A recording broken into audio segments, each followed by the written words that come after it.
This afternoon, I am joined here by my good friend and Dr. Algera. Welcome to the show. Welcome to Minibar Musings. Very excited to be here, Lisa. And thank So- you for inviting me. First, very important question. The show is called Minibar Musings, so we muse with the stuff from the minibar. What is your go-to minibar drink? Good question. I think because we're talking about hotels, it will have to be champagne. Okay. What else? So, I can offer you some.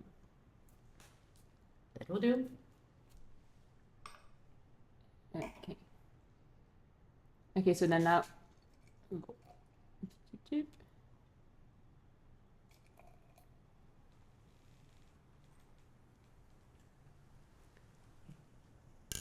Cheers! Welcome. I'm Lisa van der Stok, visual storyteller and host of Minibar Musings, the podcast where I muse with unique and visionary people in the hospitality industry. You're currently in a hotel room, grab a drink from the minibar and enjoy. If you're doing something productive, keep going. We will muse while you cook, clean, run, drive, or work out. Let's get into it. So, now that we both have our drinks, I can properly introduce my friend and Dr. Puk Algera. She is an experienced social impact strategist with an extensive track record in impact analysis, strategy development, and transformation, spanning the corporate, social enterprise, and public sectors.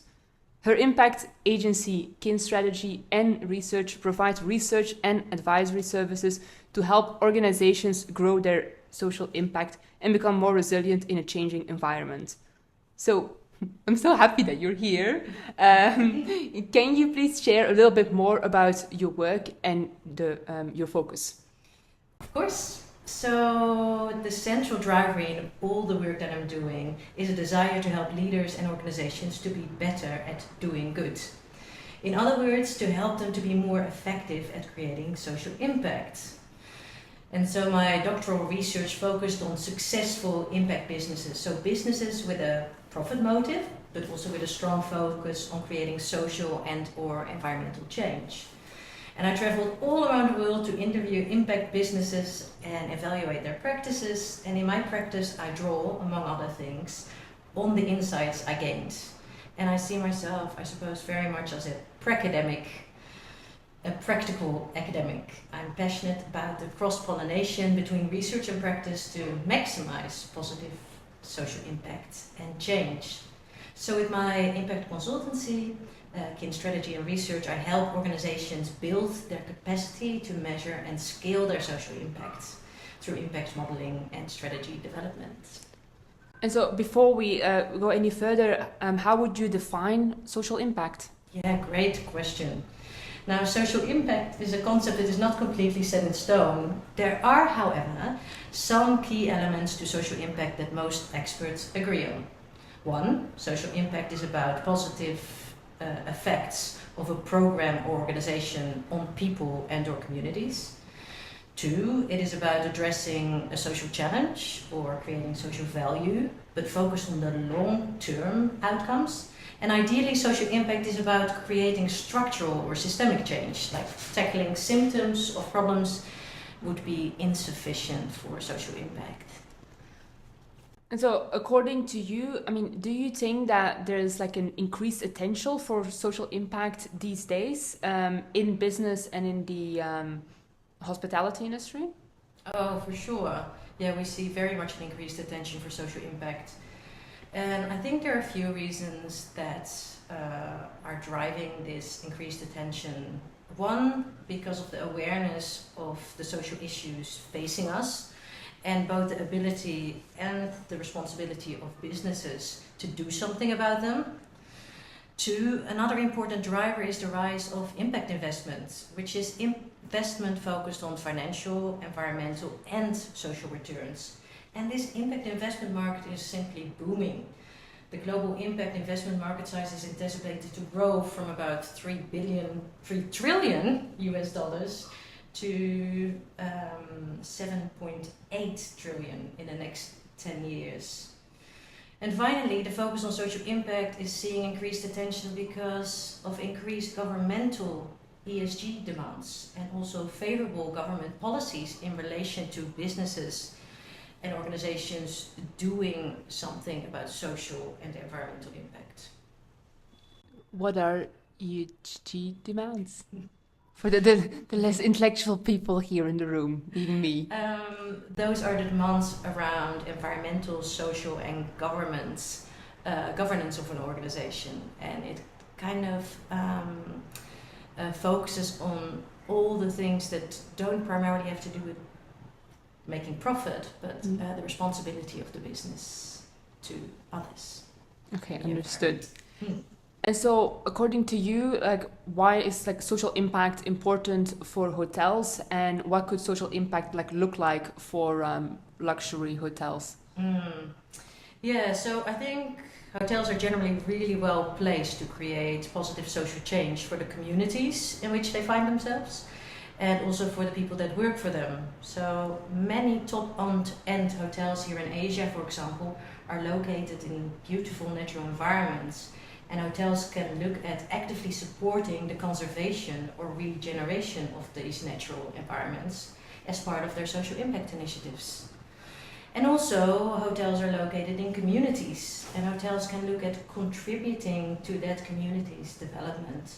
For instance, if a hotel is located in a community with limited access to certain resources, like fresh or clean water or power, the hotel could leverage its own resources to help improve the access to clean water and power. Or if there are perhaps limited educational prospects in the community, as another example, perhaps the hotel can look at creating social impact through establishing or funding a school.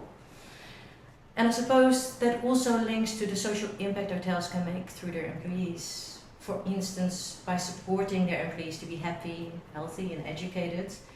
And I've seen many high-end, impact-focused hotels here in Asia offering good benefits and pay for their staff, but they also often implement training and development programs so employees can gain transferable skills. And this generally creates a flow-on effect for their families and their communities too. Oh, absolutely. And I always like to stay in hotels where you see that they generally have these practices in place and it's not just a facade. So that brings us to our final serious question, which is your agency focuses on modeling and measuring of social impact, and why is that important for businesses? So for social impact efforts to be effective, you actually need to plan them carefully. We plan to care them. We plan to care carefully. Good intentions alone are not enough, and where leaders in businesses, including hotels, often go wrong is that when it comes to making social impact for local communities, is that they bring their own views and their own assumptions of what would be a good social impact initiative or program, rather than properly co-designing the social impact initiative with the people they hope to create change for. And also, I often see that businesses simply throw money at a social initiative without looking at what actual social impact this money is creating. And for all of this, impact modeling is really important. And impact measurement, of course, is key. Not just to see if your efforts create the change that you intend to, but more importantly, to show your social impact commitment to your stakeholders, backed up by data. Because anecdotal evidence is no longer enough. There is too much green or woke washing nowadays, and customers, investors, and governments alike want to see evidence-based data of your social impact. I love the woke washing. I've heard of greenwashing, but indeed woke washing. And in this podcast, we don't say names unless we do. But no, woke washing is something that I think spans across many businesses, same as greenwashing. So I feel it's very relevant to focus your attention on that. Yeah, definitely. And I feel like I haven't properly answered one of the questions you had. So I want to go back to that because I think I didn't clearly explain to you why I think that social impact is really relevant for hotels. And a focus on social impact can really improve, when it's not woke-washed or greenwashed, the perception of the hotel and positively impact on the brand. And it is really perceived as an added bonus for many customers when a business cares for something beyond profit alone. And it also adds to legitimizing the hotel's existence in a certain community or even in a country. And again, a focus on social impact is increasingly popular among investors and also increasingly a demand from governments. Win-win-win across the board. Win-win-win across the board, Lisa. Thank you for all your insights. So let's just have like a sip of champagne, and then I'm coming with that we just do some more light-hearted questions. Perfect. So in this last part of our little get-together, Alvin and Laras, our team members, they wrote down some questions for us. So we have them here on these little cards. And so I'm just going to read the questions they made for you, and you can read the questions they made for me. So great. I'll just start here with the first one, and it's like, have you ever been in an expectation versus reality moment when you spend time at a hotel? Can be positive or can be negative. Okay. Well, in my early days of traveling, I was backpacking quite a bit, and I ended up in a little hotel in Thailand that kind of looked cute and okay until I came back at the end of the evening after having gone to the restaurant, and I turned on the light, and the walls, my backpack, everything was covered in cockroaches. They were everywhere. I've never packed that quickly, and I was out there. Yes, admittedly, my budget was a little bit different then than it is now. Okay, I know that's a good one, or a bad one. But a bad one, exactly. Well, I might have a question for you too, created by the team. Lisa, how can photography and online branding improve hospitality in a hotel? You're good at questions. Okay, so photography as a tool, I feel is needed for any business, but in hospitality especially when working, because like what I do, I'm a visual storyteller for luxury hotels. It can really set a hotel apart, like beyond luxury, and making sure that it's not like luxury with a logo, but you stand for something. Like what is it that you really want to say? What is it that differentiates you? And that can be many things. It can be a focus on sustainability, on art, on interaction with the community, on having something that other hotels don't. And then to communicate that with personal stories of the people involved. And photography, I feel, is creating an emotional connection with your audience, and making sure that you are a brand and not a commodity. Yes. So I'm looking at the team. Are they satisfied with my answer to this question? Mm-hmm. Okay. Then I'll just go to the next one. So this one is from Laras, and she's asking, what are the things that can make you want to revisit a hotel? Oh, I think one of the most important thing is how comfortable the bed is. Always important. Always important. But also the interaction and the feeling I get with the staff. Because, what makes you feel really at home is not just what the hotel says they offer, but also how the people in the hotel make you feel.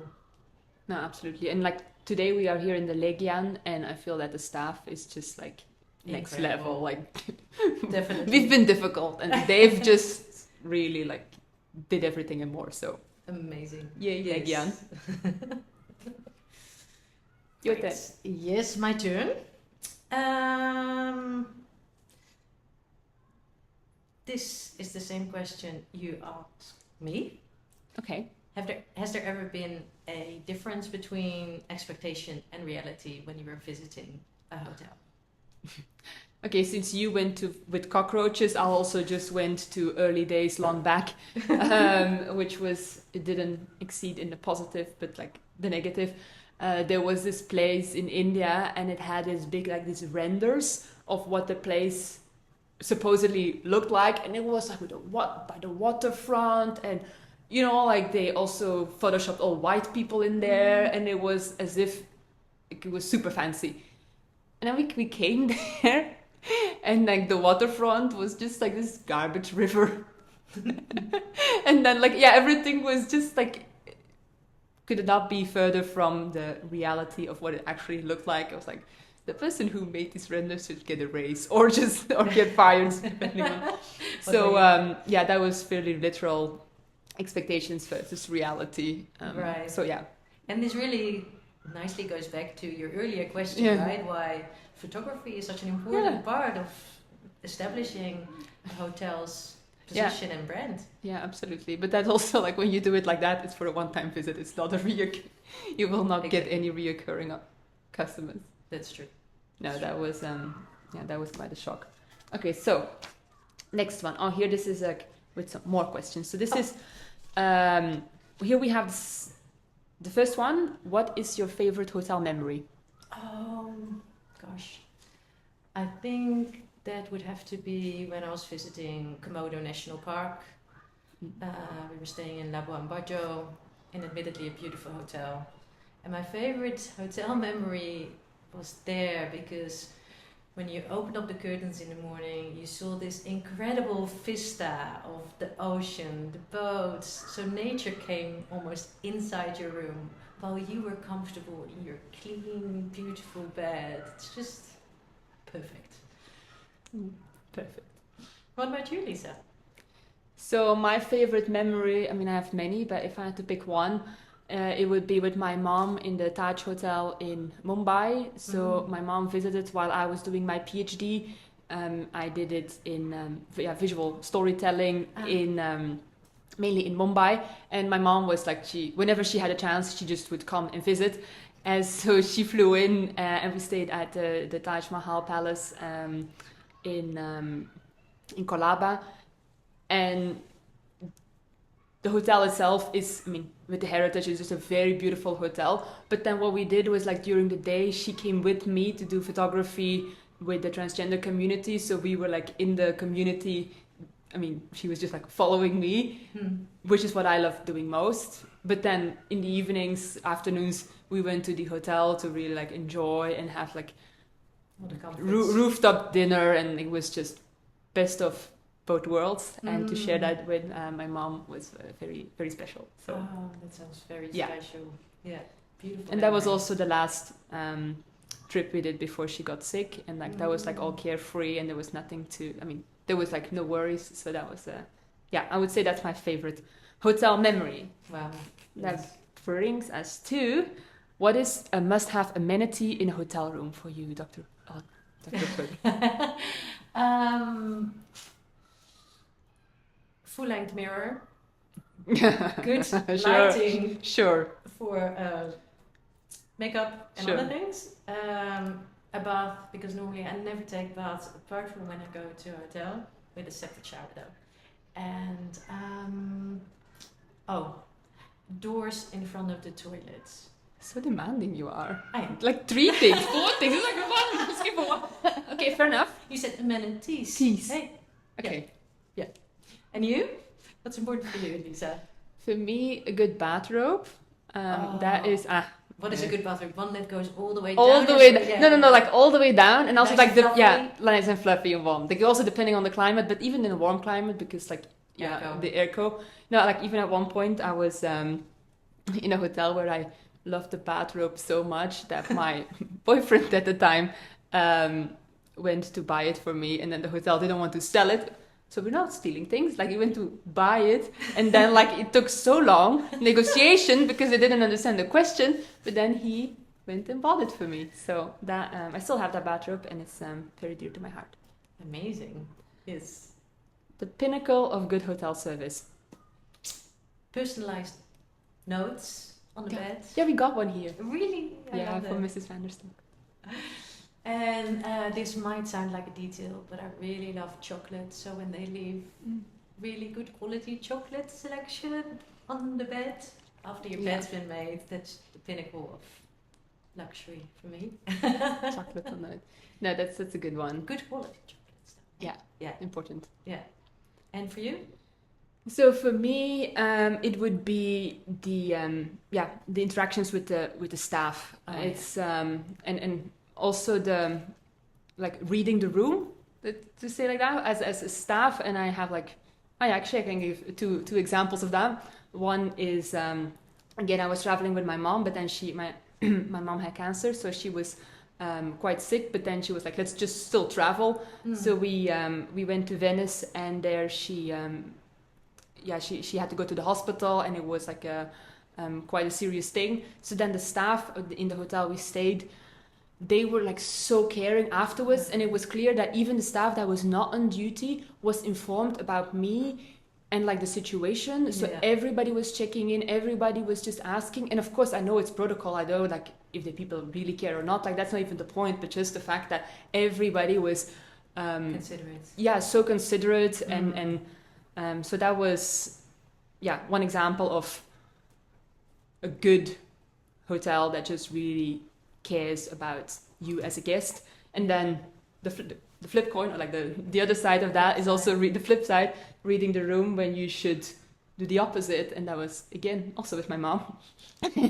We checked in, we didn't check in, we went for dinner into this very nice hotel, and my mom was pointing out things in that beautiful lobby of like, oh, look at this and look at this. So the staff, they could immediately see like she assumes that that we're both here for the first time, and that was also the role I was going for. And then we go to the check-in to be seated, and they were like, oh, good evening. I suppose this is your first time here, and they just bring us to our table. But I checked into that hotel the night before with a man, which my mom did not know about. And I didn't mention it, but for that staff to see, like, she shouldn't say, oh, welcome back, Mrs. van der Stok. No, that was just immediately like reading the room. Okay, she has never been here. Welcome for the first time. Yes. So just these small things on how staff and how personnel interacts. Yes, that is the pinnacle. Yeah, nice. Oh. The last question is a good one. I'm very curious what you're going to say. What is your most embarrassing hotel memory? And be real. Don't give me some bullshit story. Okay. Drink for this one. Okay. Spill the beans. Yeah, maybe more funny than embarrassing. Sorry, Lisa. We once had a hotel that was like a hotel apartment, so we had several rooms, 3 different rooms in an apartment in a hotel. And I arrived with 2 of my male friends, and we were friendly. None of us were together. You were friendly. We were friendly, like friends, Lisa, like friends. And but somehow the staff found it really hard to read, as you say, the room. They didn't know what the relations were between these different people. They couldn't figure out, was one of them our son, were we a couple? And I think they decided among themselves to go for couple. So when they were putting our stuff away, all my stuff was neatly put in the same room as my friend. And I would drag my stuff out of his room and into the 3rd bedroom. But every morning my stuff was put back into his room. Just, I think, the concept that I was a woman with 2 men. Pick one, okay? Yeah, exactly. But neither of them I had a relationship with. And they actually also settled on the fact that the younger guy must be my son. So, they started saying things like, he's very handsome. To be your son. Where was this? Where? Yeah. It was in Bali, actually. Yeah. And so we had a lot of fun with that. My older male friend was mostly hurt that the boy who was only 4 years younger than him was his son. Was considered to be his son. So I suppose that was embarrassing, but it made me laugh a lot. And but you got away with a non-embarrassing story, but okay, fine, fair enough. Yeah, and you, I can smell that you might have No, an embarrassing story. Of course I have embarrassing stories, but now... Tell me. No, now I'm gonna change it to something else. Because you... No, okay, I'll just... Let me think. Honest, Lisa. Not change stories. Okay. I'm not gonna change stories. So one time I was in a hotel and I have like a wide selection of toys that I put on the nightstand, but then went to breakfast, forgot about it. Toys? Special toys you're referring to? I'm just saying toys. Okay. Toys. Okay, like toys. whatever that Toys. is. Whatever. Okay. Toys. Yes, toys. Okay. And Continue. I went to breakfast and I forgot. I mean, or I just, like, they were still there, all over the place. And I didn't realize they were going to do, the cleaning service would come right after breakfast. And I came back and the room was all, like, neatly done. And instead of ignoring it, they stole everything out. All your toys? All my toys. Like, they made, like, a little display of everything. Which actually I really, like, liked, but I was also a little bit embarrassed. But, yeah, so... Yeah. That would go as my embarrassing story, and then on top of that, I think was in the same place. There, I thought like, oh, it's so quiet. I never hear anything in. No, it was a different place. I never hear anything in this place. So yeah, I just thought that whatever you say or do, nobody could hear. But then that turned out not to be true, because then I heard like just the people next door coughing and having a normal conversation, and I realized that it was not soundproof the way I thought it was. And that made you reflect back to your own stay there in a different light. Yes. Oh, that's really funny, actually. Thank you for sharing. You're welcome. So, these are not... Wait, let me see what they came up with. No, these are not questions. These are like, you have to pick one. So this is just like quick lightning rounds, and then we can finish our champagne and finish our episode. So I'll just go first. Just pick one. Early check-in or late check-out? Definitely late check-out. Yeah, okay, same. I'll do afternoon by the pool or late night swim in the ocean? Late night swim in the ocean. And you? Of course. Cozy fireplace or hot tub? Cozy fireplace, actually. I take you for a hot tub person. Yeah, exactly. You know me so well. Ocean view or cityscape? Always ocean view. Always ocean view. You too? Yeah, absolutely. You have questions, I think. Pick your one. Rooftop bar or private in-room jacuzzi? Can I say first? No. First rooftop and then... First rooftop, then jacuzzi? Don't get the concept. Okay, jacuzzi. Okay. Adventures and exploration or lazy day by the pool? Always adventures. Always adventures. Morning yoga or evening sauna? Evening sauna. Also, you can go to the sauna if you want after this. Oh, how lovely. Okay, sidetrack. Finish. Room service or restaurant? Restaurant. There's something about like dressing up to go to dinner instead of just being in the room. You? Yeah, restaurant. Restaurant. Except for in the morning. Yeah. Yeah, when it's so nice to have like a coffee. Yeah, okay. Yeah. That was my lightning round for you. Okay, wait, but you didn't answer the adventure. I forgot to ask about you. Oh, yeah. Adventure and exploration or lazy day by the pool? Adventure, of course. Morning yoga or evening sauna? Morning yoga. Of course. And rooftop bar or private in-room jacuzzi? Rooftop bar. I like a view.